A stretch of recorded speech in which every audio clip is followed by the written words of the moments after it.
ke section 2 atau bagian kedua, Structure and Written Expression. Pada bagian ini, tes ditujukan untuk mengukur pengetahuan kita tentang Standard Written English. Jadi, dalam section ini akan ada dua bagian tes, yaitu pertama Structure dan yang kedua Written Expression. Bagian Structure akan terdiri dari 15 soal di bagian awal. Structure question akan berbentuk pilihan ganda seperti biasa, sedangkan written expression soal akan berbentuk kalimat, satu kalimat, kemudian dalam kalimat itu akan digarisbawahi 4 kata. Nah, dari 4 kata tersebut akan ada satu kata yang salah. Jadi, tugas kita dalam bagian written expression adalah mengetahui bagian yang salah pada soal tersebut. Masuk kepada strategi yang pertama untuk section 2, strategi untuk structure question. Be sure that the sentence has a subject and a verb. Pastikan kalimat tersebut memiliki sebuah subjek dan sebuah verb. Seperti yang kita tahu, dalam bahasa Inggris, satu kalimat yang lengkap, yang utuh harus memiliki sebuah subjek dan kata kerja. Nah, untuk mengetahuinya, mari kita langsung saja masuk ke contoh soal. Di sini ada 3 buah contoh soal. 2 contoh soal di atas kita akan mengidentifikasi kalimat tersebut, apakah kalimat itu benar atau salah, apakah kalimat itu lengkap atau tidak. Dan yang kedua, kita memilih pilihan yang tepat untuk bagian yang rumpang. Masuk ke contoh soal yang pertama. Mari kita identifikasi kalimat tersebut. The bolt can be opened only with a special screwdriver. Nah, pada kalimat ini, mari kita lihat mana subjek dan mana verb-nya. Pertama, the box. The box di sini adalah subjek dari kalimat itu. Kemudian, can be opened. Can be opened merupakan verb.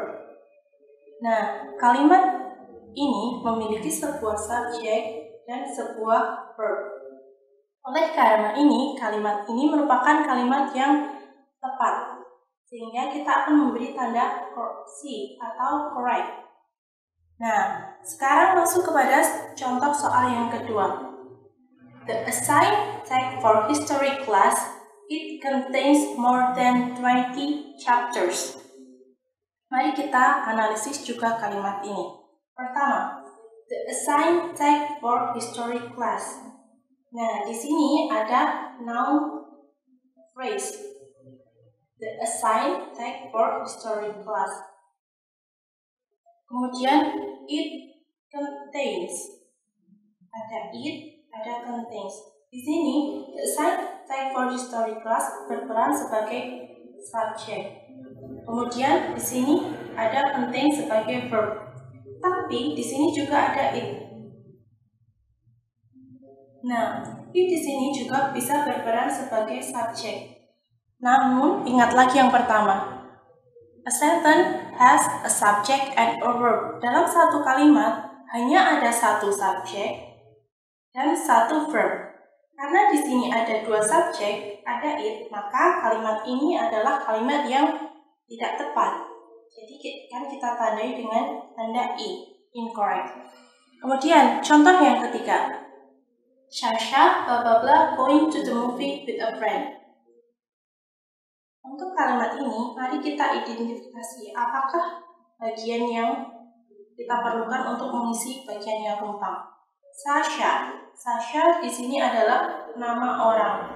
Nama orang dalam bahasa Inggris dapat menjadi sebuah subjek. Going to the movie with a friend.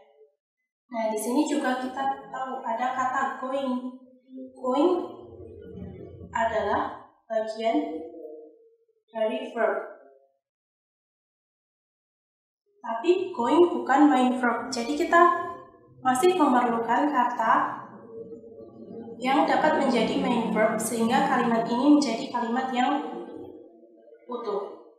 Sasha, kalau kalimat maksud saya opsi A. she is. Di sini udah ada subjek dan she is. Di sini ada subjek lagi, jadi ini nggak bisa.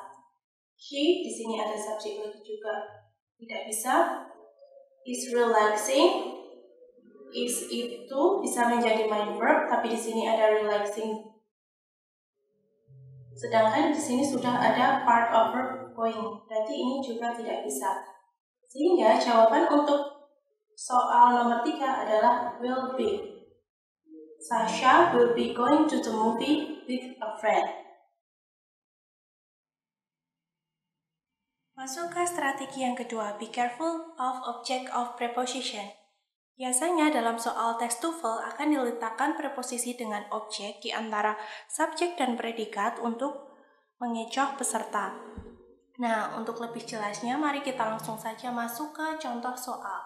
Contoh soal yang pertama, the progressive reading methods at this school are given credit for the improved test scores.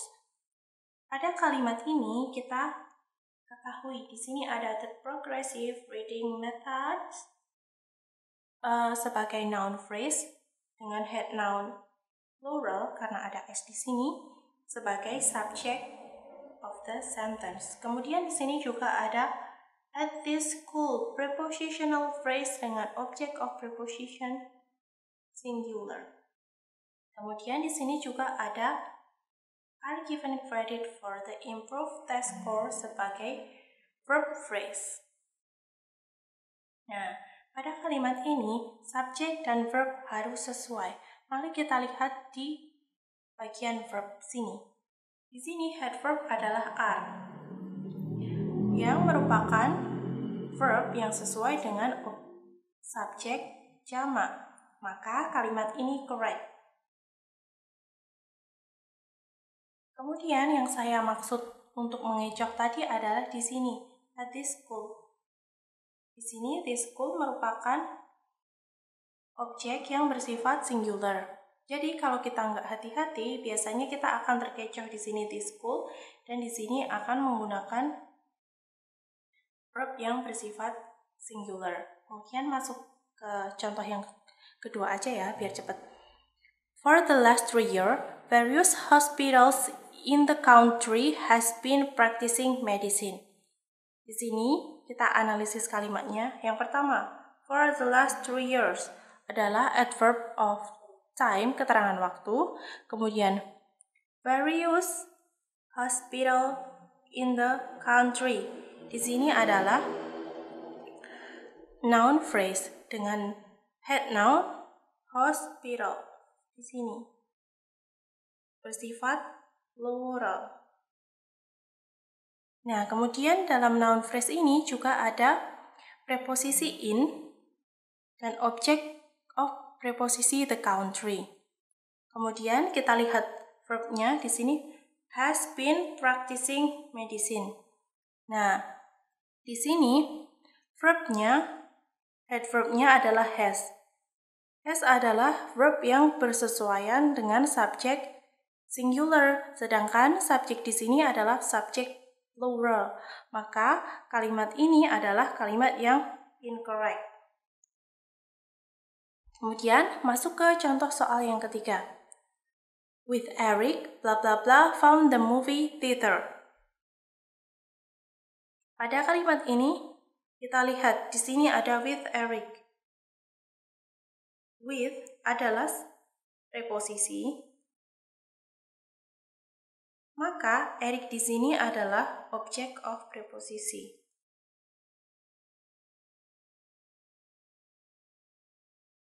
Found the movie theater. Found di sini merupakan verb. Movie theater itu adalah object of verb. Nah, kalimat ini memiliki preposisi dan verb. Kembali ke rumus paling awal tadi. Kalimat dalam bahasa Inggris harus memiliki subjek dan verb. Maka yang kita butuhkan untuk mengisi bagian yang rumpang di sini adalah subjek. Kita lihat pilihan ganda. Has bukan subjek. He bisa jadi subjek. Kemudian letter juga bukan subjek. When juga bukan subjek. Maka jawaban untuk soal nomor 3 adalah Opsi B. With Eric, he found the movie theater. Lanjut ke strategi yang ketiga. Watch out the appositive. Appositive merupakan noun atau noun phrase yang terletak setelah atau sebelum noun atau noun phrase lain yang memiliki arti yang sama. Dalam bahasa Inggris, appositive memiliki dua structure. Yang pertama yaitu appositive, subject, kemudian verb. Kemudian yang kedua, subject, appositif, lagi, baru verb. Nah, untuk lebih jelasnya, mari kita langsung saja masuk ke contoh soal.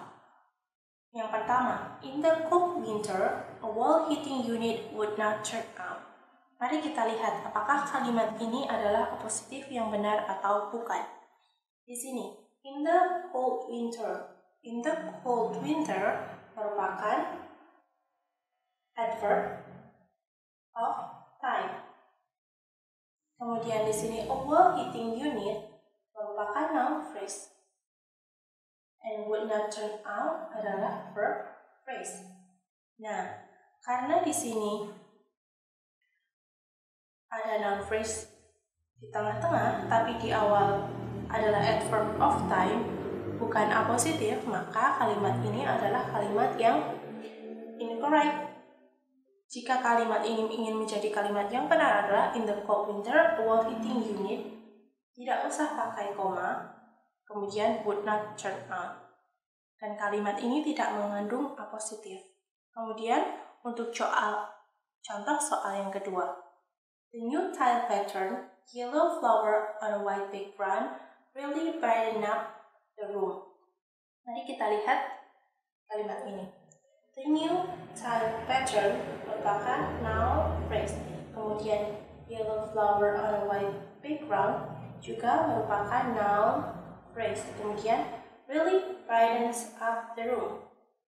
Ini juga merupakan verb phrase. Kemudian kita lihat apakah ini appositif atau bukan. Ini the new tile pattern as a noun phrase. Kemudian yellow flower on a white background itu juga merupakan noun phrase yang merujuk ke pattern atau sama dengan patternnya. Terus kemudian di sini ada verb really brightens up the room. Maka kalimat ini merupakan kalimat yang benar. Rumus appositif atau struktur appositif yang benar. Kemudian kita lihat soal yang ketiga. Bla bla bla, Joshua rarely miss his basketball shot. Nah, karena di sini ada bla bla bla dan koma, maka kita menggunakan rumus appositif yang pertama. Jadi kita perlu kata yang berbentuk noun phrase yang sama dengan Joshua. Mari kita lihat opsi pilihan ganda. Yang pertama, an excellent basketball player. Nah, opsi pertama ini merupakan noun phrase. Kemudian, untuk memastikan apakah ini jawaban yang tepat, mari kita lihat opsi lainnya. Opsi B, an excellent basketball player is, ini noun phrase, tapi dia memiliki verb, sehingga dia bukan bentuk noun phrase. Jadi, salah. Kemudian, Sarah is an excellent basketball player. We are talking about Joshua, not about Sarah. Jadi, ini bukan. Kemudian, opsi D, her excellent basketball player. Ini juga bukan, karena kita membicarakan tentang Joshua, dan ini juga bukan bentuk noun phrase. Sehingga jawaban yang tepat untuk soal nomor 3 adalah opsi A. An excellent basketball player, Joshua rarely miss his basketball shot. Yang artinya menjadi seorang pemain basket yang hebat, Joshua jarang melewatkan tembakannya. Masuk ke strategi yang keempat. Be careful of present participle. Jadi, dalam mengerjakan tes TOEFL, kita juga harus hati-hati dengan penggunaan present participle. Present participle atau participle merupakan kata kerja dalam bentuk ing. Sedangkan dalam bahasa Inggris, kata kerja berbentuk ing itu atau verb ing dapat digunakan sebagai kata kerja seperti biasa dan juga dapat digunakan sebagai adjektif. Nah, untuk lebih jelasnya kita lihat contoh yang ada kalimat di atas di ini, dua ini. Yang pertama, the man talking in the stage is John. Di sini ada present participle talking. Kemudian di kalimat kedua, the man is talking in the stage. Di sini juga ada talking. Nah, untuk kalimat pertama, participle di sini berfungsi sebagai adjective. Kenapa? Bagaimana bisa? Karena participle di sini terletak di setelah noun phrase, kemudian dia tidak dibarengi dengan to be. Sedangkan talking bukan merupakan main verb, sehingga dia berfungsi sebagai adjective. Kemudian untuk kalimat yang kedua, the man is talking in the stage. The man di sini merupakan subjek, kemudian diikuti dengan to be dan kemudian participle. Maka talking di sini merupakan bagian dari verb phrase. Jadi di sini talking atau participle berfungsi sebagai verb.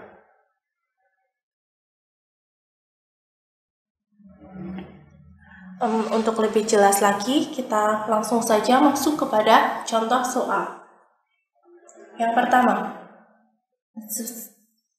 the speaker was trying to make his point, was often interrupted vociferously. Masuk saja pada contoh soal. Pertama, kita identifikasi kalimat the speaker was trying to make his point was often interrupted vociferously. Di sini kita memiliki the speaker sebagai subjek. Kemudian was trying itu verb dengan participle seperti di sini. Kemudian di sini ada juga was often interrupted sebagai verb, tapi dalam bentuk pasif. Kita tahu di sini mau menemukan dua verb dalam satu kalimat, maka kalimat ini adalah kalimat yang incorrect. Tapi di sini kita juga bisa membenarkan kalimat ini agar menjadi kalimat yang tepat. Dengan apa? Dengan cara menghilangkan was di sini, sehingga kata trying di sini tidak lagi menjadi bagian dari verb, tapi menjadi kata adjektif karena dia langsung berada di setelah subjek. Sehingga kalimat ini akan menjadi the speaker trying to make his point was often interrupted vociferously. Pembicara yang mencoba mengungkapkan pendapatnya seringkali diinterupsi secara kasar. Kemudian masuk ke contoh soal yang kedua. The fruits were rotting because of the moisture in the carrot carrying them to market. Kita analisis kalimat ini. The fruit merupakan subjek dari kalimat ini. Kemudian were rotting verb. Because of adalah prepositional phrase yang harus diikuti dengan noun phrase. Kemudian kita lihat setelahnya apakah ini noun phrase. The moisture in the carrots carrying them to the market. Nah, kata setelah because of adalah noun phrase, sehingga kalimat ini correct. Nah, jika kita perhatikan pada noun phrase ini ada kata carrying.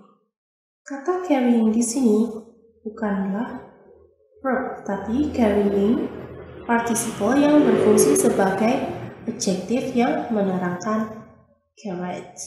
Jadi di sini kalimat ini tidak memiliki masalah. Kemudian masuk ke soal yang ketiga. The girl blah blah blah playing with the piano on the stage is his crush. Kita lihat apa yang kita perlukan di tengah-tengah sini. Di sini ada the girl. The girl sebagai subjek. Kemudian di sini playing piano on the stage merupakan adjective clause. Di sini juga sudah ada my verb is. Nah, berarti di sini kita memerlukan bagian dari adjective clause untuk menerangkan the girl. Yang pertama, now. Now bisa kita masukkan sebagai pelengkap adjective verb. Kita simpan opsi pertama. Kemudian is. Is karena di sini kita sudah memiliki my verb, maka is tidak bisa dimasukkan di sini. She, kita juga sudah memiliki subject girl, tidak bisa. Kemudian yang D. Was merupakan bentuk lampau dari is, ini juga tidak bisa dimasukkan. Kemudian jawaban yang kita simpan tadi adalah opsi A. Nah, ini bisa dimasukkan ke sini sebagai pelengkap adjective clause yang menunjukkan the girl. Sehingga kalimat tersebut menjadi the girl now playing piano on the stage is his crush. Gadis yang bermain piano di atas panggung sekarang adalah gadis yang dia sukai.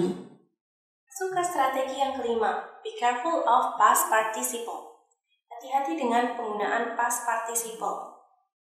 Past participle merupakan kata kerja dalam bentuk verb 3. Penggunaannya sama dengan penggunaan present participle, yaitu bisa digunakan sebagai adjective dan bisa digunakan sebagai main verb. Untuk lebih jelasnya, mari kita langsung saja masuk ke contoh soal. Contoh soal yang pertama. Those suspected in the string of robberies were arrested by the police. Di sini kita memiliki kata those sebagai subjek dari kalimat. Kemudian suspected in the string of robberies ini merupakan adjective. Nah, adjective di sini mengandung kata yang berbentuk participle, suspected. Kemudian were arrested by the police, ditangkap oleh polisi. Di sini juga ada participle sebagai verb. Di sini participle sebagai adjective dan ini participle sebagai verb. Maka kalimat ini merupakan kalimat yang benar. Kemudian kita lanjut ke contoh soal yang kedua. The pizza is served in this restaurant is the tastiest in the country. Pada kalimat ini kita memiliki the pizza. Kemudian is served in the restaurant and is the tastiest in the country. Is the tastiest in the country merupakan verb phrase. Nah, seharusnya kata is served in the restaurant ini merupakan adjective phrase. Namun di sini ada kata is, sehingga ini akan menjadi adjective phrase. Maka kalimat ini adalah kalimat yang incorrect. Dan kita bisa membenarkan kalimat ini dengan cara menghilangkan kata is, sehingga kalimat nanti menjadi the pizza served in the restaurant. Pizza yang disajikan di restoran ini is the tastiest in the country, adalah pizza yang paling enak di negara ini.